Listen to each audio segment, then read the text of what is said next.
So it gives me an immense pleasure to share my knowledge regarding the topic gestational diabetes. Some 10 years ago, when we have initially started our practice, so we used to see a very few cases of gestational diabetes. But later on, during these years, the world has changed a lot, and even our antenatal women. So I think the reasons might be the change in our lifestyle, like a mode of sedentary lifestyle, and the food habits. Maybe the change in the food proportion of the carbohydrates, fats, and all what we are taking. So we need to concentrate more on this gestational diabetes women to render them a very good service and to treat them very well. So today I will be talking in these headings: a definition, glucose metabolism in pregnancy, screening for diabetes in pregnancy, complications, management, and case scenarios. Coming to the definition, any degree of glucose intolerance with the onset in or first recognition in pregnancy. And the classification of diabetes in pregnancy. And the first one is a gestational diabetes. Now I'm going to talk about this. And the other types are type 1 diabetes, type 2 diabetes, which are pre-gestational types. And the other types are like pancreatic disease or drug-induced. Coming to the incidence, it is 16 to 18% in India, but it varies among the in urban group, it is more common compared to the rural women, and also it differs according to the race and the ethnicity. And a few lines about the glucose metabolism in pregnancy. There is a tendency of fasting hypoglycemia, because the fetus will be continuously utilizing the glucose from the mother irrespective of her fed state, and also increased insulin resistance due to increasing diabetogenic placenta hormones like human placenta lactogen, estrogen, progesterone, cortisol, prolactin, TNF alpha, and CRP and interleukin 6, and the tendency of postprandial hyperglycemia due to insulin resistance. And we do get a query like, why don't all the pregnant women develop GDM? Why only a few set of women? Because in normal pregnancy, there are enough pancreatic store reserve. As you can see in this figure, is my arrow visible to everyone?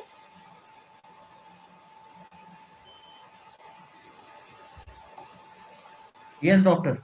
Very much visible. Yeah. So this is a normal woman in where the pancreatic reserve is well, but this set of women who develop GDM, they already have a lesser pancreatic reserve. Maybe she is second time pregnant. In the first pregnancy, she already developed GDM and her reserve has reduced.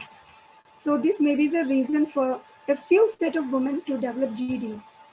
And this is a beautiful graph which shows this green graph shows the woman who never developed GDM in both of their pregnancies, and they have enough good reserve of pancreas. And finally, during the course of life also, they may not develop type 2 diabetes.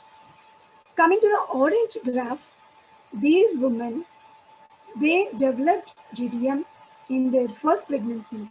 So here the reserve has reduced. And in the second pregnancy, again they developed GDM, still reduced. And due course of time, in their future life, they develop type 2 diabetes mellitus. And coming to screening for diabetes in pregnancy. So now we have a set of questions. Whom to screen? That means every lady who walks into our OP should be screened or not. I mean, is it universal or selective? It is definitely universal, because all our Indian women belong to the ethnic group for high risk of developing diabetes. Okay, we decided to screen all the women. Then when to screen? Is there a particular gestation we have to screen? No. It is the first visit we have to screen all the women. If it is negative, we can repeat it again at 24 to 28 weeks. So we have a guideline also to assess the risk of a woman in her pregnancy for GDM. So we categorize all the pregnant women into low, average, and high risk. So this low risk women need not be screened. So these women are age less than 25 years and weight before the pregnancy, and previous baby normal weight, and no history of abnormal glucose metabolism or no history of previous abortions, and so.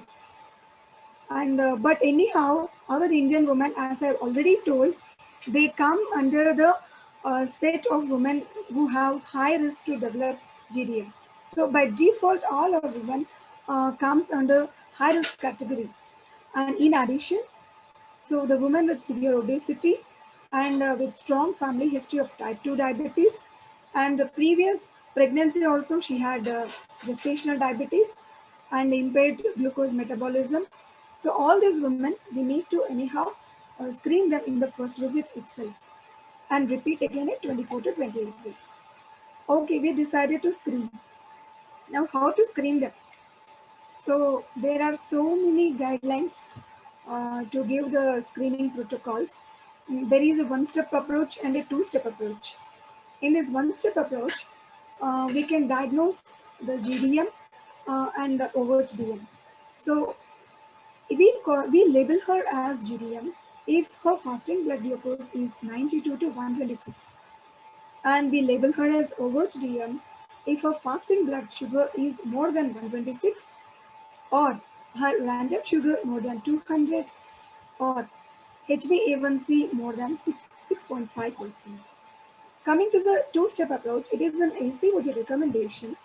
Here we will do first the 50 gram 1 hour GCT, and in the second step we will do 100 milligrams 3-hour OGTT.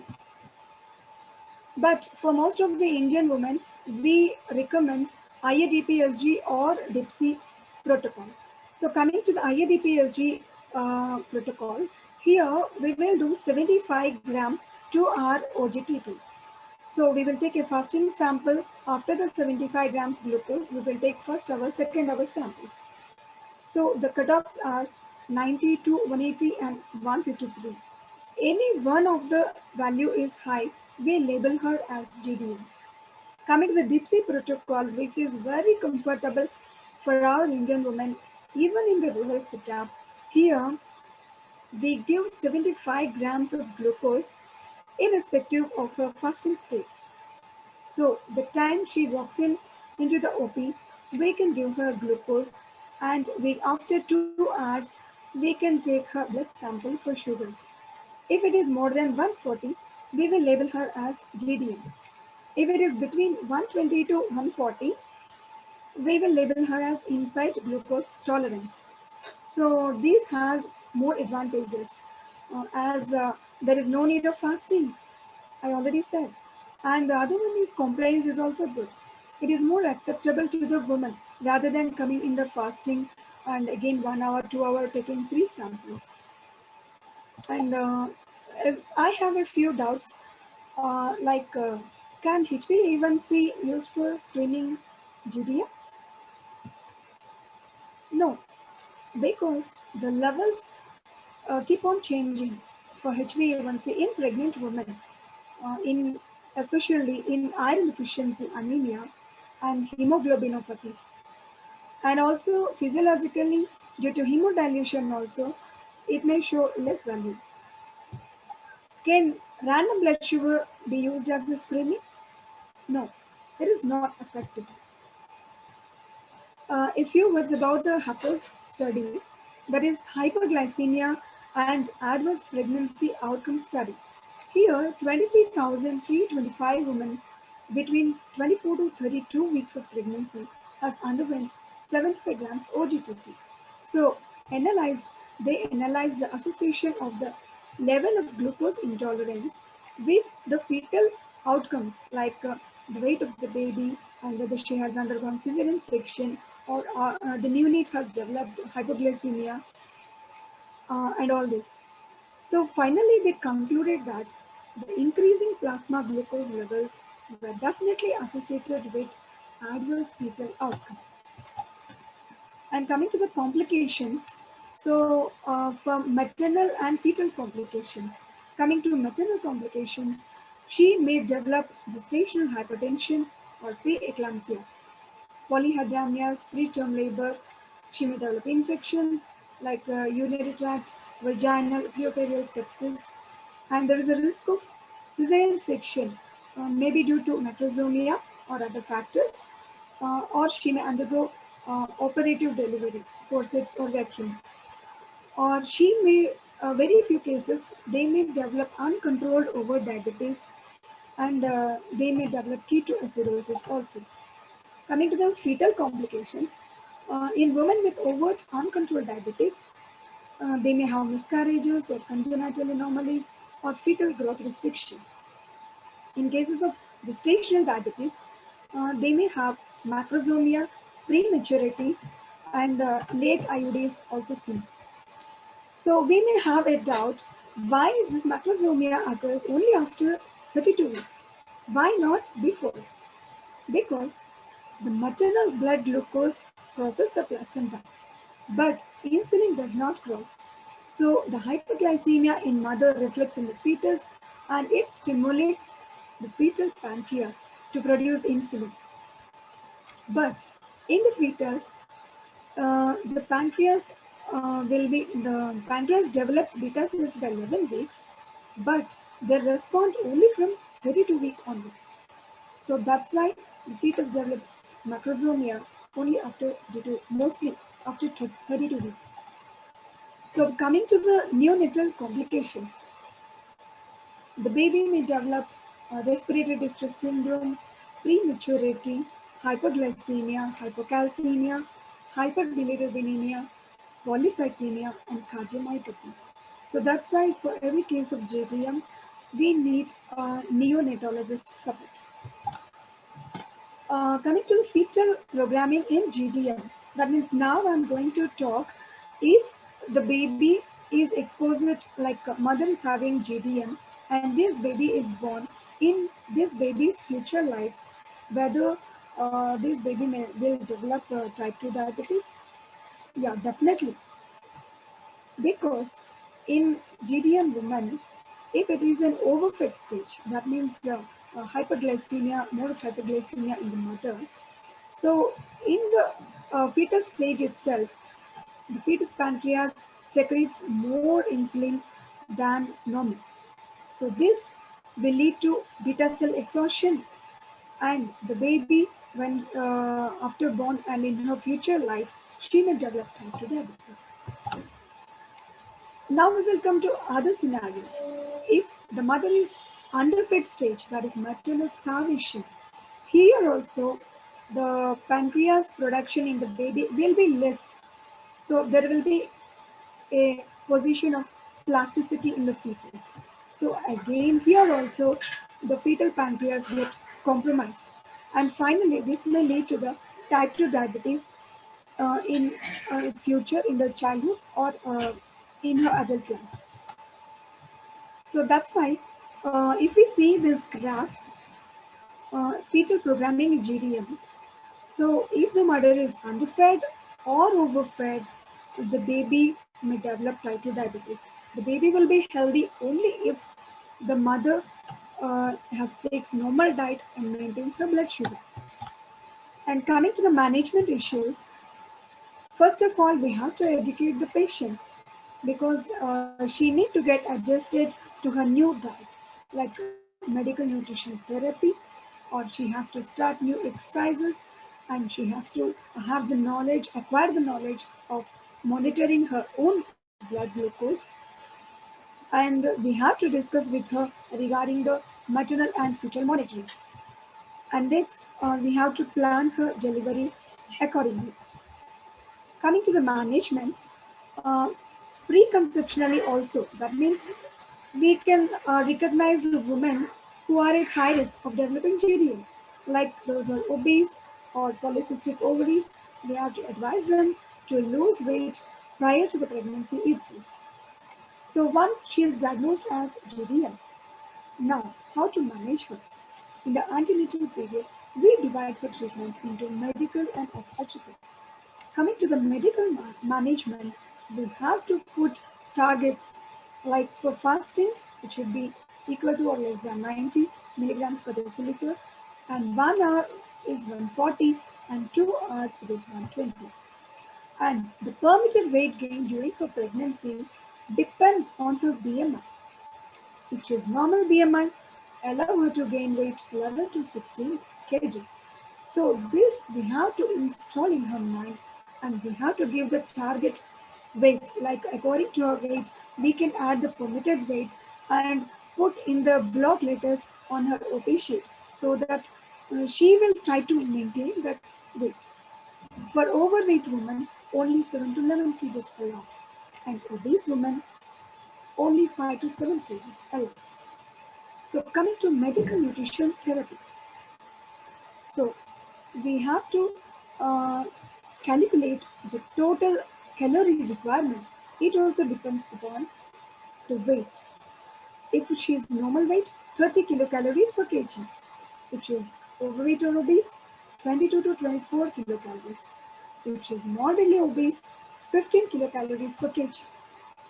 And among the whole calories, again we have to divide carbohydrates 40 to 50%, fats 30 to 40%, and proteins only 20%. And we have to give her a clear meal chart. We can take the help of a dietitian also. So we have to divide her food into 3 major meals and 3 snacks. To divide her entire food intake in a day, so we can divide the snacks, every snack 5 to 10%, and coming to breakfast 10 to 15%, and lunch 20 to 30%, and dinner 20 to 30% again. And here is a simpler way how she can understand.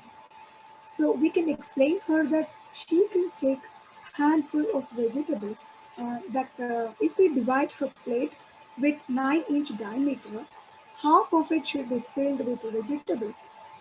So handful of vegetables and palm full of lean protein like beef or non-veg diet, and only fistful of starch material like wheat or rice, peas, and potatoes. And then at the same, along with the medical nutrition therapy, we should stress more upon her exercise also. She has to do moderate exercise like brisk walking for 45 to 60 minutes per day. She can divide this time like after her meals. It will be better because it will reduce the hyperglycemic state. And this exercise also reduces the need for the insulin, and it helps in better glycemic control. If she is not, her blood glucose levels are not controlled with immunity, then we will take up medical management. So we can use insulin or oral hypoglycemic agents. Oral hypoglycemic agents like metformin, it is more useful in obese women. We can start with 500 mg twice a day and to the maximum up to 2000 milligrams per day. Glyburide 2.5 mg initially can be increased up to 20 milligrams per day. Coming to the types of insulin, human insulin and analogs. In human insulin, in GDM, we prefer short acting, that is 2 minute activate, and intermediate acting NPH. Coming to the analogs, there are ultra short acting and long acting. A few details regarding the insulin analogs. They are rapidly acting. So most of the endocrinologists are preferring these insulin analogs now because they can be taken along with the meals. So she need not keep her food ready, take the insulin, wait for 20 to 30 minutes and have her food. Because nowadays, most of the women are working. They don't know when they will be having a meeting, when they will have their meal. So this is very comfortable for them, so that they can take along with the meals. These are Lispro and Aspart are ultra short acting, and Detimer and Glargine are long acting, but these are costly. Coming to insulin therapy, short acting is to intermediate acting should be 30 is to 70 in mixture. So divide this entire dose of insulin into two-thirds in the morning and one-third in the evening. So we can divide into twice daily doses. Again, we can add short-acting insulin at bedtime if her post-dinner glucose is high. We can add pre-lunch if her post-lunch glucose is high. This is all about tailoring her insulin when we have to add and when we have to reduce depending upon her blood glucose levels. Coming to the indications for the insulin, that means we don't wait for MNT or um, metformin. Directly we start insulin if her fasting blood sugars are more than 105 or postprandial more than 200, or the baby develops macrosomia polyhydramnios, or if the blood sugar is not controlled even with 2 grams of metformin, or she has a series. Coming to the monitoring of blood glucose, so we have given her the dose and how to explain her to self monitor herself. So she has to do it 4 times a day. She has to maintain a book in which date and timings of her blood glucose should be noted. So here we advise her to take 1 fasting sample and 3 postprandial, like post breakfast, Hello, Sudha ma'am. lunch and dinner. Hello, Sudha Hello? ma'am. Sorry to interrupt. There are a lot of comments that the sound quality is very poor, ma'am. If you don't mind, can you raise the voice a little bit? Doctors are unable to hear. Yeah, sure. Am I audible now? Ma'am, you are audible, but it's very low. The volume is very low. So I guess you need to speak a bit loudly. I'm so sorry about interruption. Um, okay, I'll just check.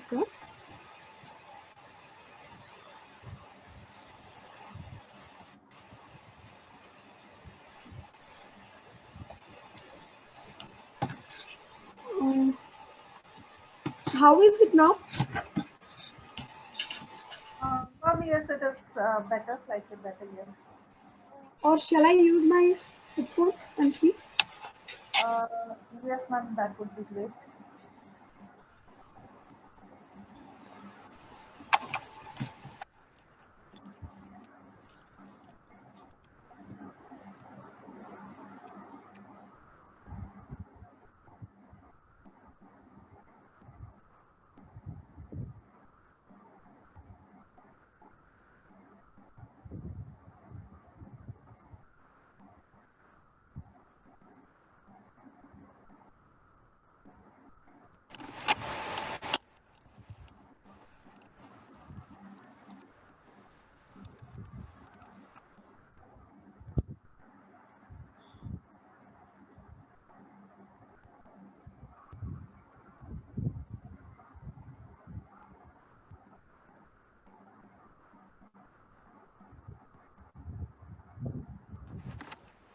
Hello.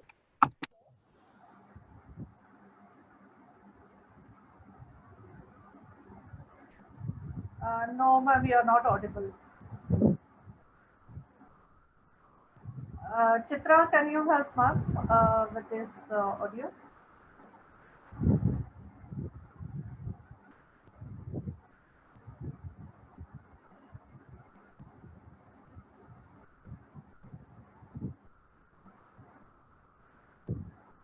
Ma'am, I guess we cannot hear you with your headphones, so I guess it's better if you remove that. Yeah. And ma'am, a request that if you speak a bit loudly, then that would be great. How is it now? Yes, yes, better. Am I audible now? Yes, yes, yes, ma'am. Shall I continue or any adjustment to be done? No, ma'am, you can continue. If I'm audible, I will continue. Yes, Or ma'am. else, we will do the adjustment. What do you say?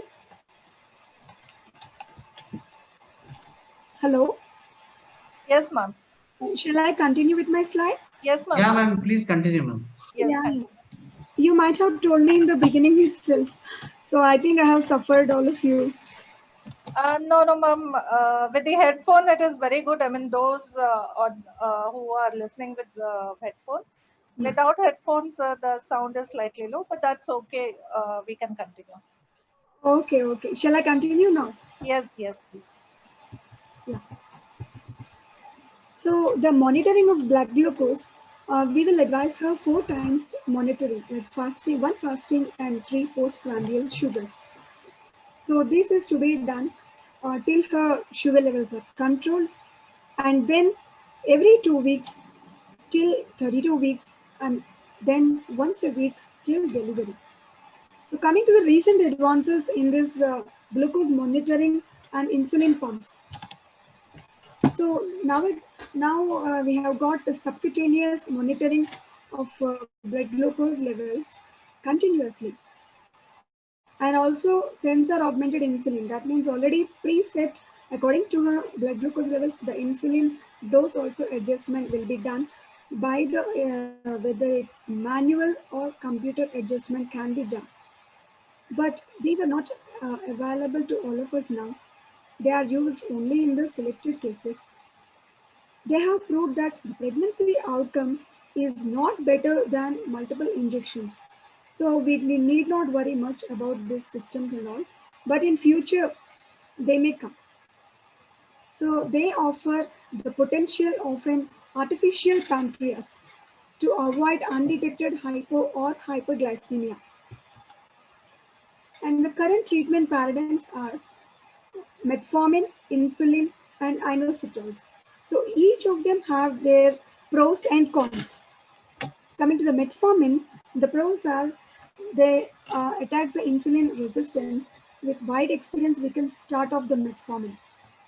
But the cons are all the women cannot tolerate. So we need to sometimes we need to shift to the insulin. Coming to the insulin, it is very efficacious, but the only disadvantage is the lady has to take so many injections, and sometimes if she's unable to take the food at time after taking the injection, she may go into hypoglycemia, which is very harmful, and she may also gain the weight, and baby also maybe macrosomia. And coming to the inositols, the advantages are they prevents and manages the GDM, and they attacks the root cause of the GDM and maternal outcomes.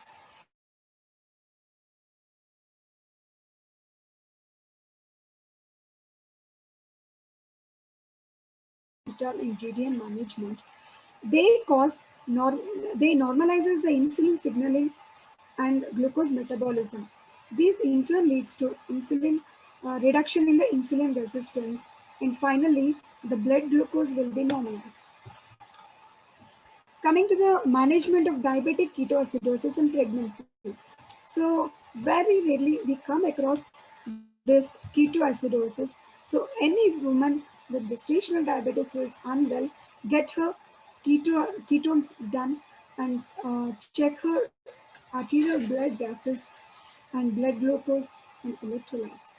If she is admitted with ketoacidosis in the ICU, the initial management starts with the IV fluids, 1 liter in the first hour and 500 to 1000 ml per hour for the another 2 to 4 hours, and 250 ml per hour later on. So the insulin also started, glucose, potassium bicarbonate also started.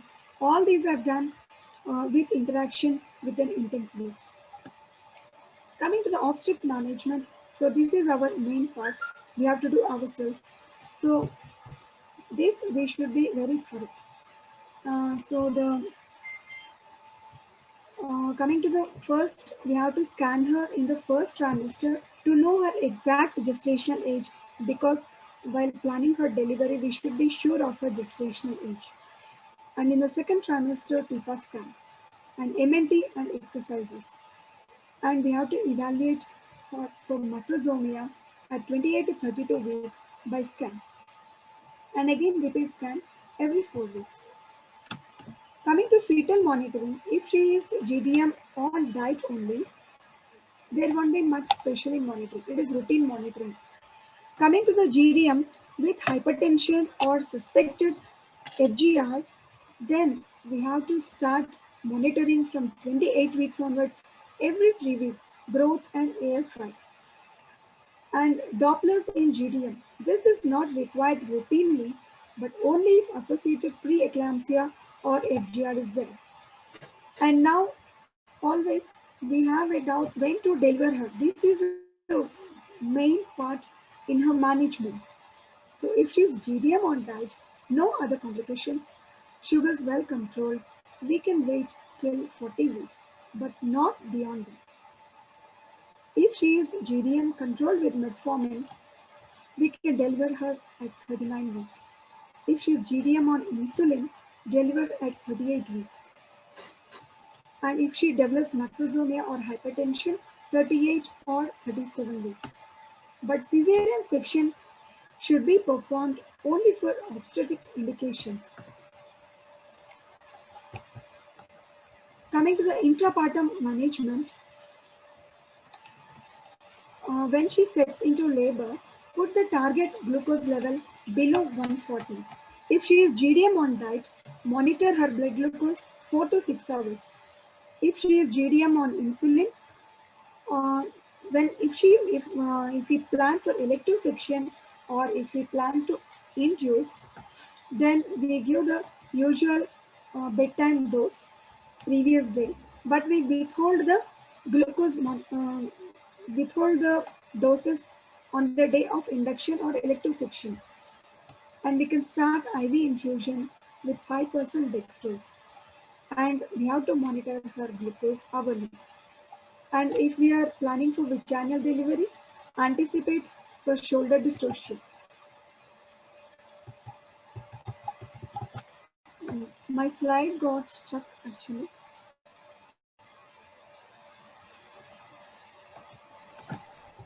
Yeah, it is moving now. Coming to the postpartum management, we repeat her blood glucose again after 72 hours of delivery. We do fasting and the postprandial. And then after 6 to 12 weeks of delivery, again we repeat 75 grams GTT. And in future also, we will do her blood sugar monitoring every year once, because she has high risk to develop type 2 diabetes. Because 50% of women can develop type 2 diabetes in future. Now I start with the case studies. I'm going to do with the 2 case studies. Coming to the first case, Mrs. A, 28 years, preemie, married for 1 year. She's 10 weeks of gestation now. BMI is 26. Her mother is also a diabetic. We have done her GCT. It showed 110 milligrams per deciliter. So how to manage? Here her GCT is normal, but she has other risk factors like her mother is a diabetic and her BMI also high. So here we do routine antenatal care for her because her GCT is normal, but we will repeat again at 24 weeks of gestation. So that's we have done. We repeated her GCT. It was 152. Now what to do? Her GCT is abnormal now. She is labeled as gestational diabetes now. So we counseled her, we advised medical nutrition therapy and exercise for 2 weeks. Then again at 26 weeks, her fasting blood sugar is 88 and the postprandial is 110. Now, how to proceed? So she is well controlled. Her blood glucose levels are under control now with the MNT and exercise. So we advised her to continue the same. And we were repeating her fasting and postprandial sugars every 2 weeks. And we also scanned her every 4 weeks to rule out macrosomia. Till 34 weeks, her sugars are under control. At 34 weeks, her fasting sugar is 98 and her postprandial 2 hours is 130. So what to do? Her fasting sugars are high. So we started metformin for her, 500 mg twice a day, along with MNT and exercise. Now we monitored her blood sugars 4 times a day, that is fasting and 3 postprandial sugars, till daily, till all the values are normal. And then once it is stabilized, then we were repeating once a week, fasting and postprandial sugars. So her sugars are well controlled, no macrosomia. She reached the term. So when to deliver her? At 39 weeks, we did pelvic assessment and we did stripping of membranes. She didn't set into labor. At 40 weeks, we admitted her and we started to induce her. Foley's bulb induction was done. And the bulb expelled after 10 hours. And she has set into labor. Now, how to manage her in the labor ward? So we stopped metformin. We allowed her clear fluids. We monitored her blood sugars every 4 hours. We maintained the partogram. She progressed well and she delivered a 3 kg baby vaginally. Mother and baby fine. So how to manage her in her postpartum period? No need of metformin for her because after delivery the blood sugars will come down. So we repeated fasting and postprandial sugars 72 hours after delivery. They are normal. So we have given her the routine postnatal care. We called her back at 6 weeks postpartum and we did a 72-hour GTT. It was also normal. Then we advised her to get annual blood sugar testing done as she has risk to develop type 2 diabetes. And we have advised her contraception also. We counseled that she can use all the methods of contraception. And we also advised that she needs a preconceptional counseling before she plans for her next pregnancy. So this is the end of the first case. Coming to the second case, she is Mrs. B, 32 years. She is second gravida, para one, living one, with one previous cesarean section. She was GDM on diet in her previous pregnancy, and her post-delivery follow-up sugar values are also normal. 2 years past cesarean section. Now she is 6 weeks in her booking visit. Her BMI is 28. We did GCT in her first visit itself. It showed 145 and her HbA1c is 5.8. So her GCT is high. We labeled her as GDM again in this pregnancy also. So we advised her medical nutrition therapy and exercise for 2 weeks and asked her to come back. We did fasting and postprandial sugars 94 and 130. So her fasting sugars are high. So there is a need to start oral hypoglycemic agents. So we counseled her and we started metformin 500 milligrams twice a day, along with medical nutrition therapy and exercise. And she was educated how to do self blood glucose monitoring. She already knew because in her previous pregnancy also she was GDM. At 28 weeks, her fasting sugars are 110 and her postprandial 130. Now what to do? Should we increase the metformin dose or straight away we need to start insulin? We need to start insulin because her fasting levels are high, 110. So we took endocrinologist opinion and started insulin along with metformin. So she was started on human insulin 6 units twice a day and NPH 4 units at night. We advised her self-monitoring of blood glucose and we followed her. And finally, her dose was titrated and her blood sugars were normal with human actrapid 8 units twice a day and NPH 6 units at night. So we monitored her blood glucose and it was controlled with insulin, metformin, MNT and exercise. So when to plan delivery for her?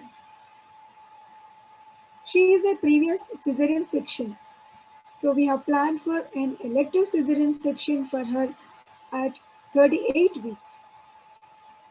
So the previous night insulin and metformin dose were given, but we skipped it on the day of the elective cesarean section. And we were monitoring her blood glucose every hourly from the morning. And the section was done as the first case in our elective cesarean section list. Now, how to monitor her blood glucose in the immediate postpartum period? We monitor her blood glucose levels every 4 hours. All are normal. So we stopped monitoring her, and again we did fasting and postprandial sugars after 72 hours of cesarean section. That was also normal.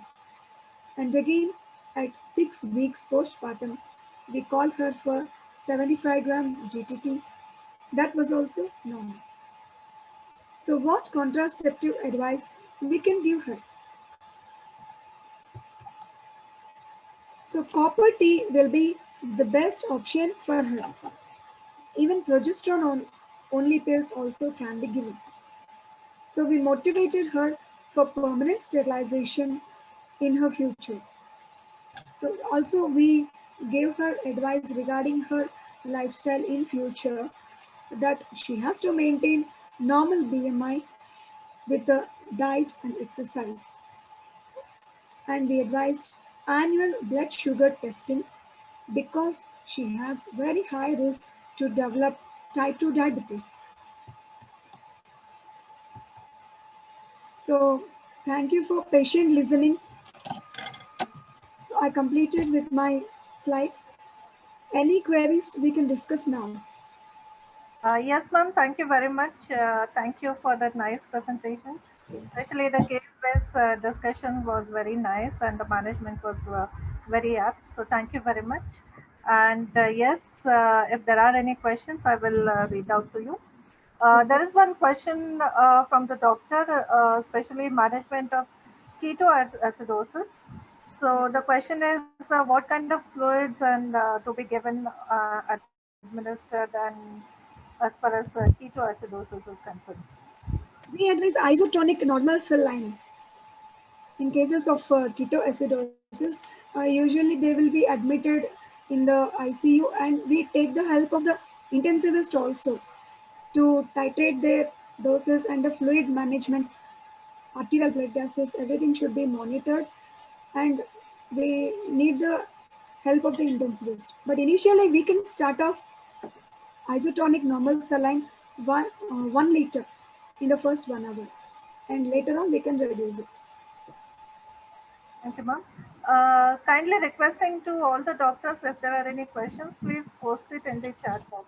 Please write it down in the chat box so I can relate those questions to ma'am. The next question is from Dr. Sadhana regarding 50 grams GCT versus 70 grams of GCT. Ma'am, your opinion. I didn't get it. 50 grams of GCT glucose tolerance test versus 75 grams of GCT. Yeah. So 50 grams glucose challenge test is recommended by the American Diabetic Association. But usually here in we prefer 75 grams OGTT, three values. That is 92, 180 and 153. So this will be more comfortable for us. But 50 grams also we can do. In 50 grams we will take one sugar value at 1 hour. So the cutoff will be 140. But if we put the cutoff as 130, we can pick up more cases. The sensitivity will increase. But usually we prefer 75 grams OGTT, three values. With the cutoff, with 75 grams? Cutoff value with the grams, we take three values: fasting, 1 hour, 2 hours postprandial. Right, So 92, 180 and 153. Thank you, ma'am. The next question is from Dr. Kavita. How to calculate the dose of insulin? Yeah, usually we say 0.5, 0.6, 0.7 units per kg in the first, second and third trimesters. But usually we won't follow strictly that dosage, because sometimes it may be high for her. So usually we start with very low doses of insulin, like human atropine 4 units or 6 units, depending on her blood sugar values. And slowly we increase, because now suddenly if her glucose level drops, we are doing more harm for her. So better to start with the very low doses, and daily we monitor her blood glucose, 4 values, or even if needed 6 values also. And then gradually we increase depending upon her requirement. And also we will see which sugar level is high, like with the fasting or post breakfast, post lunch or post dinner, which is high, and then we can adjust accordingly. Right, ma'am. Thank you. Ma'am, the next question is from Dr. Sumati, and the question is, how useful the continuous glucose monitoring at home with respect to fetal outcome? Ma'am, continuous glucose monitoring till now we have not seen, but it is in the recent advances. There will be a subcutaneous device, it seems, that will be continuously monitoring her blood glucose. This usually we prefer only for selected cases, like those who have tendency to go to hypoglycemia or hyperglycemia. So those levels, if they are not uh, stable, then we tend to prefer. But till now we have not seen those devices, ma'am. But in future we may see. Right, ma'am. Thank you. Next question is, which is better, metformin or glyburide?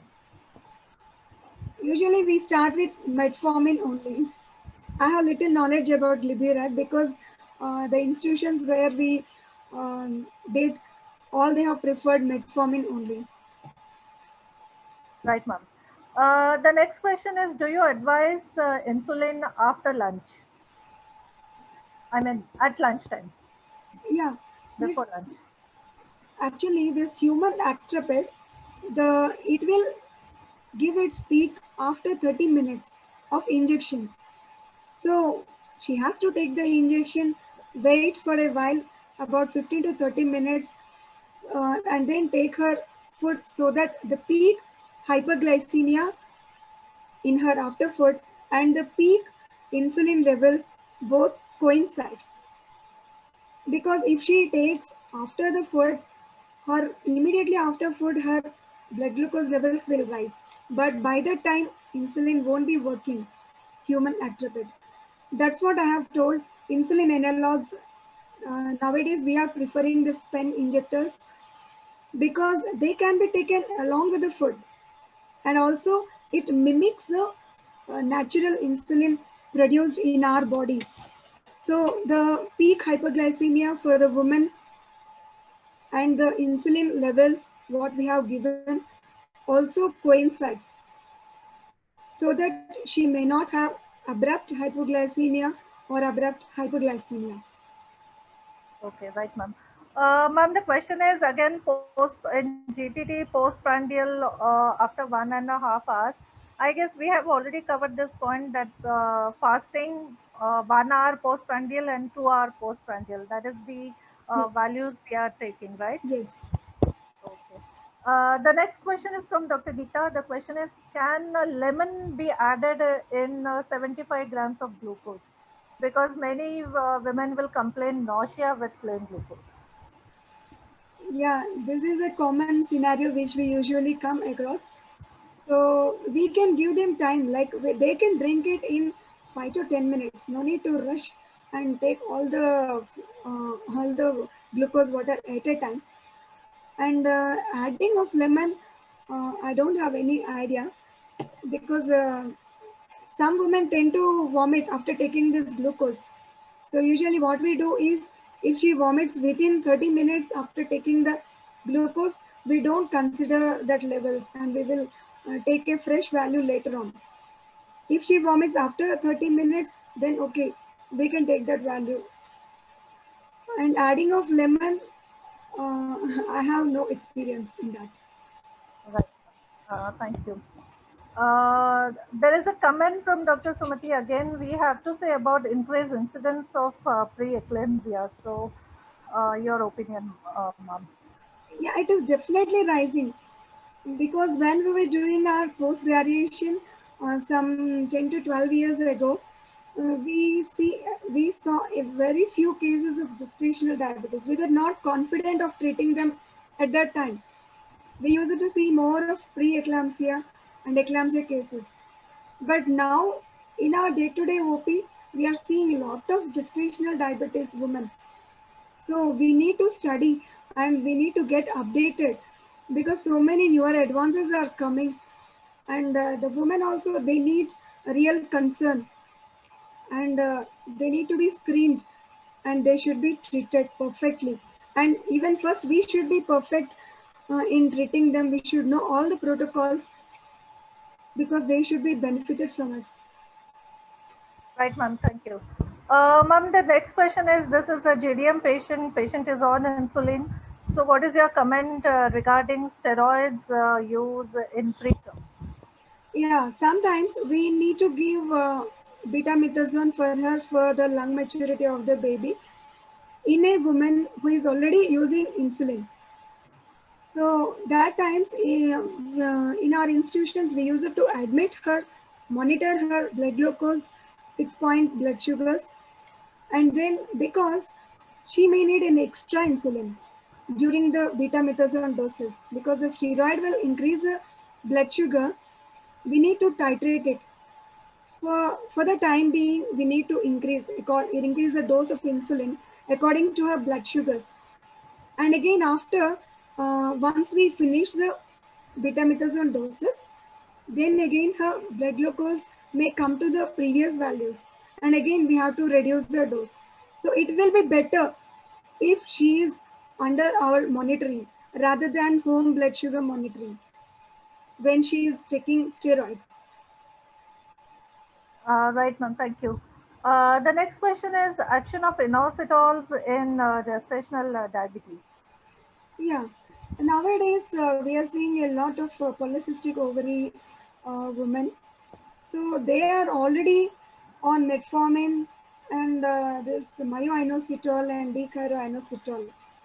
So they conceive while using all these medication. So the query is whether to stop all these once she becomes pregnant or whether to continue this medication. So I prefer that it will be better if we continue at least myoinositol and dechloroinositol, because that gives if insulin resistance will be tackled here, and she may not develop GDM, or even though if she develops GDM, then we can control her blood sugars well, and the Right, ma'am. Right. physiology also will be maintained. Yes, it is perfectly safe to use in pregnancy, myoinositol, and if required, we can share the papers also with the doctor. Dr. Rajni Kumar, if you can, Rajni Kumari, if you can share your email ID, we will share you the papers, the data.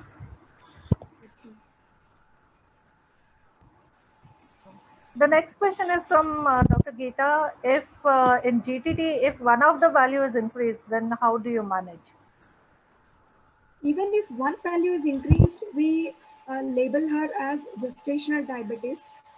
And then we will, as told already, we will start with medical nutrition therapy and exercise for 2 weeks. And if again the repeat values, if they are normal, we advise her to continue the same MNT and exercise. And we will be keep on repeating her blood sugars every 2 weeks. Right, ma'am. And if at all, if there is In any her, in case, yeah, in we her can due add. course, Yeah. in her due course, again, if her blood sugar values tend to be high, her fasting or postprandial, we have given the cutoff like 90 fasting and 122 hours postprandial. If any of these two values are crossed, even with MNT and exercise, we need to start metformin for her. Right, ma'am. Ma'am, and your there is question from Dr. Poonam Gupta. Which insulin other than Actapid and how frequently to be used? Uh, Nowadays, we are preferring insulin analogs like Lispro or Aspart are short acting, but we are preferring long acting insulins like Glargine and Detimar, so that she can take single dose at night. She can take, and it will be the action will be for throughout the day, so it will be convenient for the lady. And also I already told the analogs will mimic the insulin in our body, natural insulin in our body. The peaks and the troughs will mimic, like whenever she takes food, hyperglycemia is there, it will handle that. And when she is in fasting, this insulin will be in the normal level. So we are preferring more of insulin analogs now rather than regular insulin, which will act only for a few hours, like about 4 to 6 hours. Right, ma'am. Thank you. Ma'am, there are a lot of queries regarding exercise. So what kind of exercise do you suggest to these women? Yeah, we advise her brisk walking, and we don't advise her like more strenuous exercises. And also, it depends upon her comorbidities. Like if she is having any cardiac problem or preeclampsia or any other associated medical issues, we don't advise her to do more and more exercises. So in those cases, usually even we reduce the timing of this brisk walking also. If Right, she ma'am. doesn't have any comorbidities, she can do brisk walking for 45 to 60 minutes. Okay. Ma'am, any starting dose of Glargine? That is the question. Glargine, usually we take the help of the endocrinologist when we start this human analogs, insulins. So I think we can start off with 2 to 4 units. Right, ma'am. Thank you, ma'am. I'm waiting for some more questions. Okay.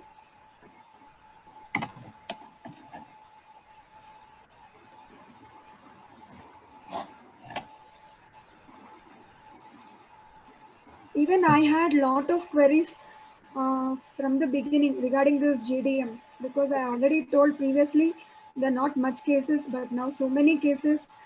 So many doubts arising because each and every woman is different. Like even GDM women also, they respond differently Yes. with MNT, exercise, metformin. Yes.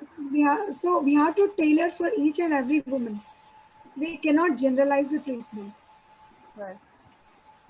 Ma'am, there is a comment from Dr. Sumati, and Dr. Sumati had mentioned that as far as exercise is concerned, a patient can do brisk walking followed by slow walking. So every 10 minutes, alternating brisk and slow walk. That's the best exercise for GDM patients. That's the comment from Dr. Sumati. Yeah, anyhow, ma'am is a very senior doctor. I think this is a good point to note for all of us. Yes, ma'am. So it will be better, I think, alternating the brisk walking and the slow walking. Ma'am, one more query.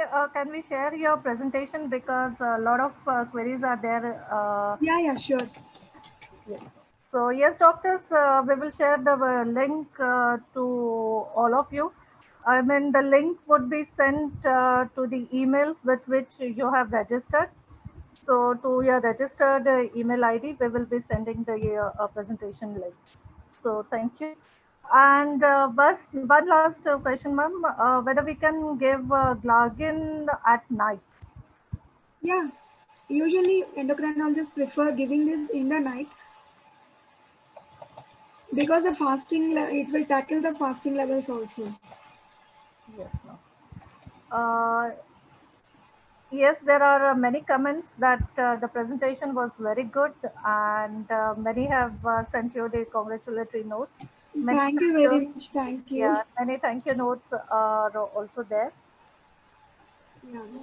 One last question, ma'am. This is from Dr. Geeta.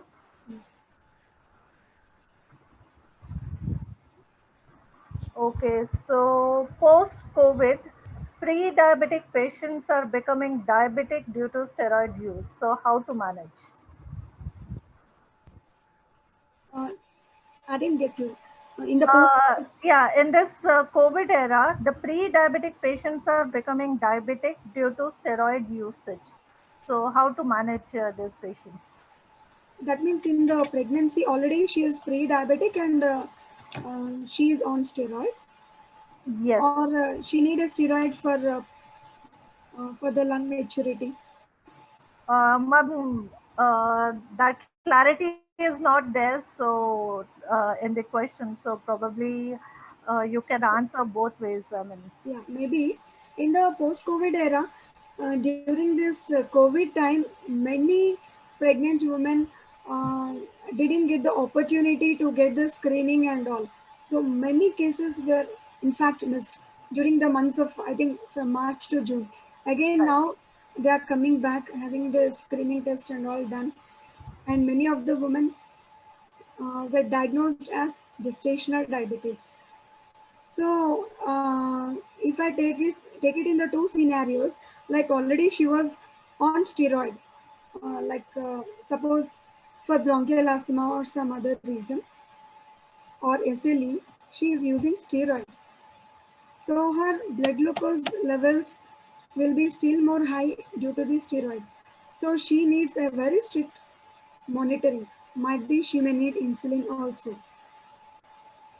And coming to the second scenario, if she needs a steroid dosage for lung maturity, these I have already discussed. We need to do her blood glucose multiple times, and we have to check whether her blood glucose is raised, and we need to add the insulin dose for her.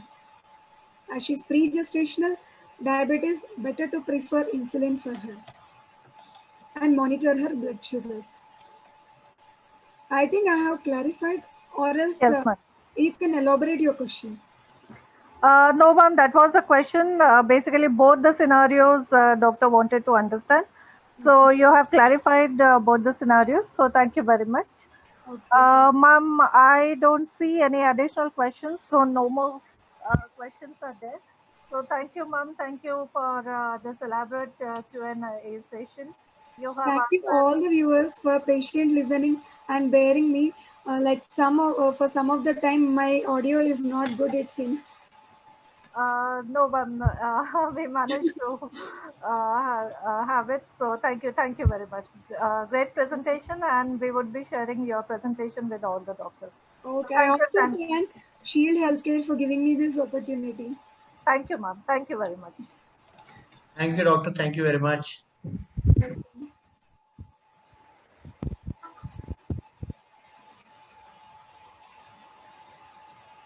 So yes, this webinar is over. Thank you, doctors, for joining.